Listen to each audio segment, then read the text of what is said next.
This is what we're going to be welding next. Let me show you yet another Rotbox.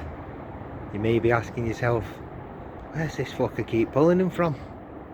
I'm resourceful, put it that way. This was on the road. I was using this as a roll car in the snow mat I had. That's what happens when you use these old cars in the snow with the gritted roads here in the UK. This is what happens. Rust comes and takes a big fucking bite out of it for you. But yeah, I was using this as a roll car. It was black, matte black like that, scruffy. And I used to use these as daily beaters, and I just got sick of welding them every spring, so like I'm doing now. But this has been part for a long time. See, I had this on the road. It was a bit crusty, but it was nothing like that. And well, let's have a look what it's going to need welding. I was analysing it yesterday. It'll probably want more of this, because you know what it's like when you dig in. But starting with the basics, that corner I've just shown you on the other side, that's the worst of it. Now it does stop at the inner sill and doesn't go to the spring hanger, so we'll have to analyse that properly when we get to it. But basically I'm going to order a wheel arch panel, repair panel for there, and a full sill for that side. Everything behind there I'm going to build up with sheet metal, and then the wheel arch and the sill I'll put in over it, and that'll make it look nice and pretty and solid. Probably change that there as well, the bottom of there. Can actually make that panel myself, if I'm honest. I won't have to buy that. We'll see how much comes on the arch panel repair, because they normally got a generous piece like that comes down here like this, so that'll get me some of the way there. That door we want looking at, but I can probably just lap a little piece of steel in and sort that one. This corner was always gone in it bad. I'll just take that back. Now I can tell what that is. It's just full of filler.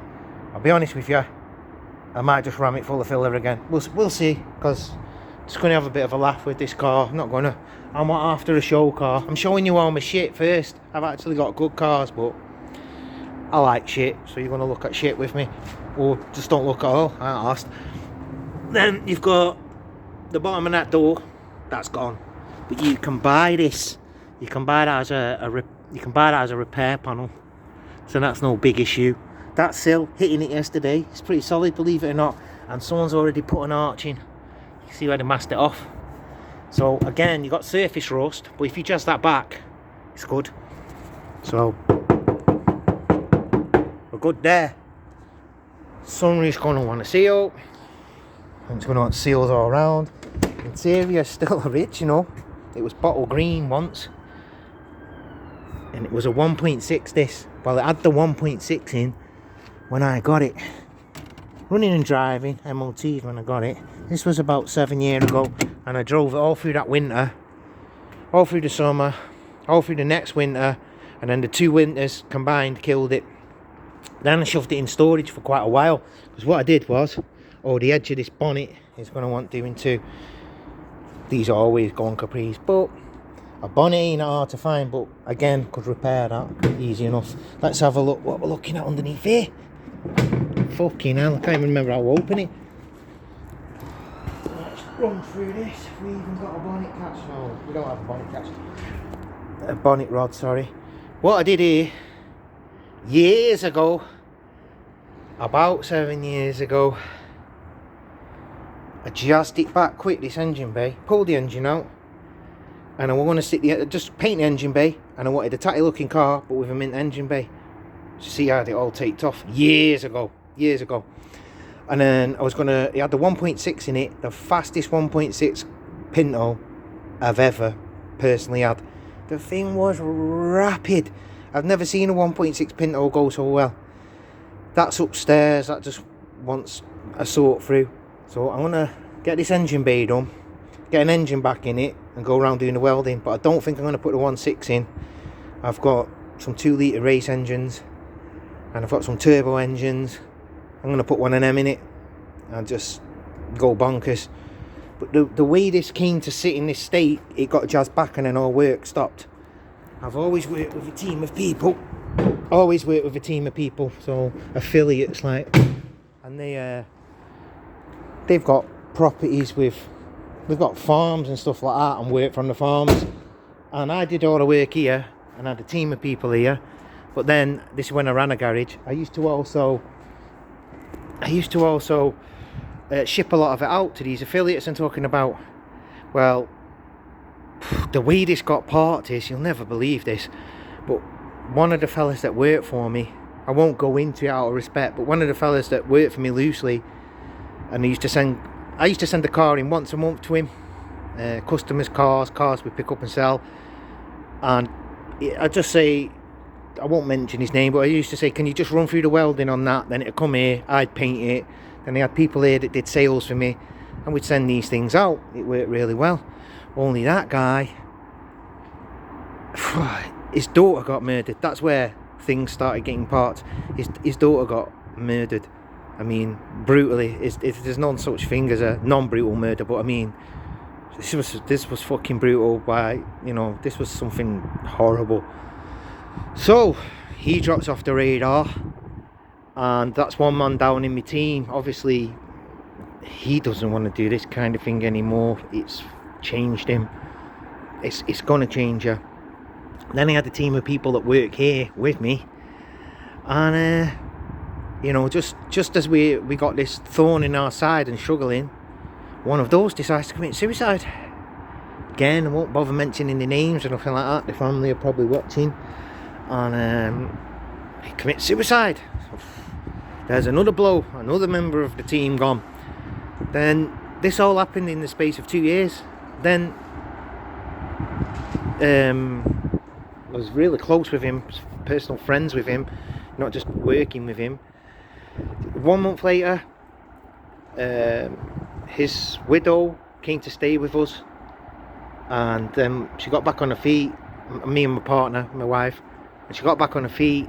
She had 2 young children, and New Year's Eve come round, and she was supposed to come with the 2 children. She'd only lost a fella that used to work here with me doing this to suicide.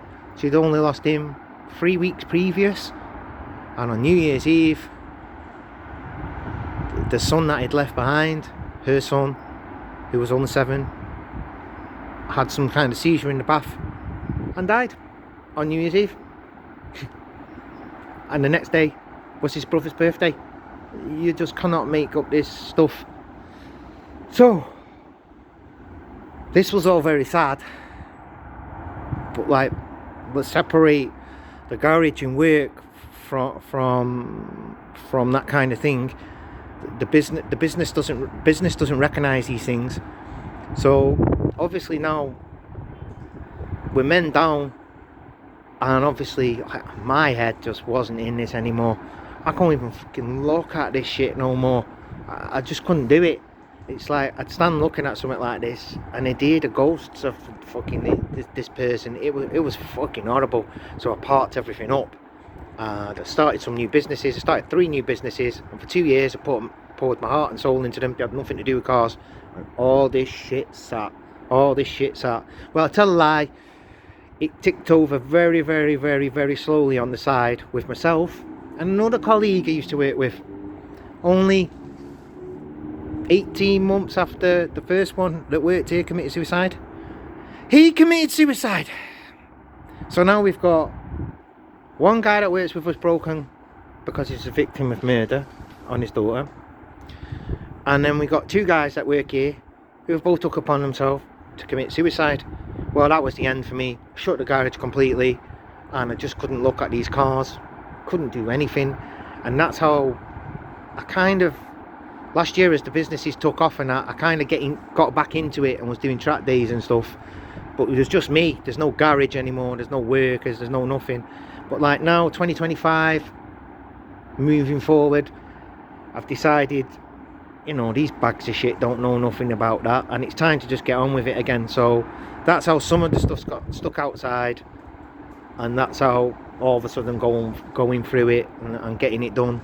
Yeah, there's a bit of a backstory of what's going on. But like now I've separated cars in the garage from these tragedies, but at the time I just seen it all as the same thing. I couldn't stand here and talk about this Capri to you. I couldn't sell it here. I couldn't do anything, because all I just think about is my friends that are not here. It was tough, real tough. But I'm here. I ain't dead. I ain't checking out, and I'm just gonna keep sorting this lot out and try and get back to my former self, because you know the thing with suicide is, for the living, is you ain't gotta take it personal. But I did. It's easy to say, but you take it personal. But that's how I come to have a fully equipped garage. And you think, well, how's this guy got all these king cars and all this stuff? But he says he doesn't run a garage. That's how. So yeah, there's a bit of backstory. But this will be the next welding project. I'm still welding away on that Sierra. As soon as it's done, I'm going to move on to this, because it's too good to just have sat around doing nothing. But there's plenty more cars. There'll be plenty more to see in the future. I'm just trying to feel my way out now, what I go about doing this and everything. But yeah, there's a bit of a backstory, and the next thing that we'll be pissing about with. So yeah, that's it. Rambling as usual, but that's my style and I'm going to stick with it. Over and out. See you later.